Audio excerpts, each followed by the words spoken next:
Hey, so I came across this little image some time back, and you may have seen it. But it says, "Money doesn't buy happiness, but I'd much rather cry in a mansion." And the sentiment there is, hey, you know what?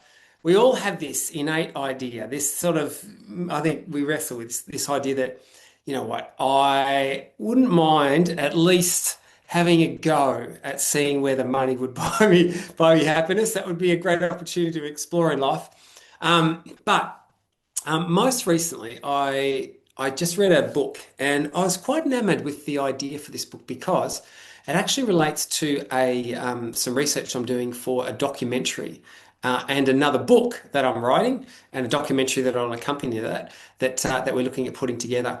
And the name of the book and the documentary, I won't tell you just at the moment. It's still a working title. I'll keep it a bit secret. But as part of the research for it, I read this book, and I thought this was a really quite a cool perspective. And it's written by this guy by the name of Sahil Bloom, and the name of the book is The Five Types of Wealth. And he writes this book called The Five Types of Wealth. And for most of us, when we say the word wealth, the thing that instantly comes to our mind is financial wealth. And what he elucidates is that there's more complex than that. There's a broader spectrum, and he talks about and explores these five types of wealth. And this is what includes. So first of all, he talks about time wealth. And as I talk about these, I'd love for you to think about, hey, how am I doing in this space? Right? How wealthy, how rich are you in this particular domain? So time wealth basically relates to the autonomy you have to be able to decide how you spend your time. So I just told that little sneaky story about yesterday in the middle of the day when I should have been at work probably doing other things, but we often should. And I went, the sun's out, it's cooling down, the seasons is changing, and I actually snuck out and went for a surf for a short period of time. What an incredible privilege to be able to do that. Even as I was out there, I was thinking, wow, how lucky am I? Right? I know that there are people there that might be earning and are earning a whole lot more than I'm earning, but they're not here sitting in the ocean right now catching these waves. And it was a beautiful day. Like, it was just absolutely exquisite out there in the waves. It was glassy conditions. I was on my foil surfer having a great time. The ability to actually wake up in the morning and have some level of autonomy about how you might be able to spend your time that day, that is a remarkable privilege, and there's a real richness that comes with that. And if you think about time, time is a really interesting commodity, and it's an interesting thought experiment. Can be a little bit depressing if you dwell on it too far. But if you were to sort of list from when you were born to, let's say that the average life expectancy is around sort of early 80s. Even if we gave you a 10% bonus, right? And I hope you do a whole lot better than that, by the way. But even if you sort of map that out to say 90 years. And then you actually went through and put a cross through all the years that have already gone. I'm 55 now. I'm at the shorter end of the scale, and that can be quite confronting. And you do start to ask the question, well, what do I want to dedicate my time to? Right? Your time, they talk about time is money, but time is everything else also. Time is your ability to enjoy life. To do the things that you'd like to do, to invest in the things that you really want to in. And so this whole idea of having time, right? How much time do you have available to you? How much autonomy do you have to get to use the time that you do have? And so, viewing time as a wealth, if you have that autonomy, is a really quite interesting perspective. That's the first type of wealth that Sahil Bloom lists.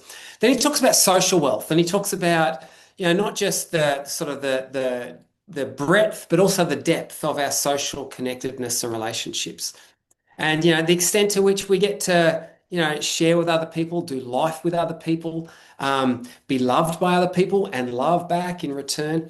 There is a huge blessing that comes from this. And, we know that a lot of the wellbeing literature keeps pointing back to social connectedness as being absolutely foundational for a life well lived. And, we look, for example, at the Harvard study of adult development, which has now been going for, might be getting close to 9 decades, started in the early 1900s. And what we know is that we keep coming back to relationships being foundational to a not just a happy life, but a healthy life as well. And so, if you find yourself in a situation where you have people that you care for and that care for you, that's a blessing. That's a form of you are rich. There is a richness attached to that. And then there's mental wealth. And what do we mean by mental wealth? It sort of rings a little bit with mental health. But mental wealth, I quite like this terminology. It's the idea of actually engaging, having the opportunity to engage in things that you find stimulating, that challenge you, that you learn from, that you grow from. And then ideally, things that you get to invest in and engage with that are meaningful, right? That actually contribute and that give you that sense of purpose and meaning in your life. And, when you think about that, and once again, I feel really blessed in this regard. I'm sort of doing my own little assessment, personal assessment as I go through. But yeah, I feel like, and obviously within academia, which at the university where I'm at, we're encouraged to learn new things and to be looking at the latest research. And that's a joy. I love that. I love that process of being stimulated. It's very academically, mentally stimulating.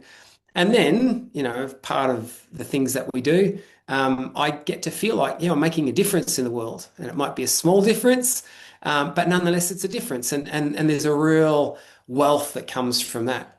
So, I wonder to what extent you feel mentally rich. And then we move to his fourth type of wealth, as defined by Sahil Bloom, and that is physical wealth. And, once again, you might be picking up a theme here. I feel really, really wealthy. Even though financially my bank account doesn't suggest as such, I honestly feel very wealthy because in these other domains, I actually feel very, very rich. And this one in particular, I've, being involved in lifestyle medicine for all my life. I've always exercised. I try and, practice all the healthy lifestyle behaviors. And what that has left me with is a situation where at the age of 55, I still feel really fit and able. And I feel like I've got good energy levels. And I went and did a fun run just 2 weeks ago, and there were 200 people there, and I got second. How's that for a 55-year-old? And you know what? I was really quite content to be beaten by a 25-year-old person because I felt completely joyous about the fact that I wasn't very far behind that person who was 25, young and vital, and I was in the midst of that. That's an incredible blessing, physical wealth. And what I do want to say here is that if you're not in that state, what lifestyle medicine teaches us is that it's never too late to make some changes, and you can experience profound benefits at any stage of your life, regardless of how diligent you've been in the past. So I think that's a really cool thing. So, these ideas of your time wealth, the autonomy you have to spend with the things that you want to invest in, your social wealth, your mental wealth, your physical wealth, and then finally, Sahil talks about financial wealth. And I don't know about you, but when I start then to think about these other really big rocks, these really important key components of well-being, this one here for me it sort of pales a lot when you think about the value and the importance of those other things. And he makes this point that yeah, of course we need our our needs met, our basic needs met. But the error that many of us make, and I want to sort of flick to this statement because I think this is a really profound statement that he makes. He says, your wealthy life may well be enabled by money, but in the end, it will be defined by everything else. And I actually think that's a really quite a powerful statement, and what it speaks to is that,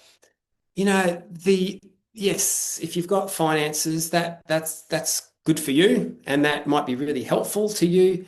But really, the whole point of that should be a vehicle to enable these other more important forms of wealth.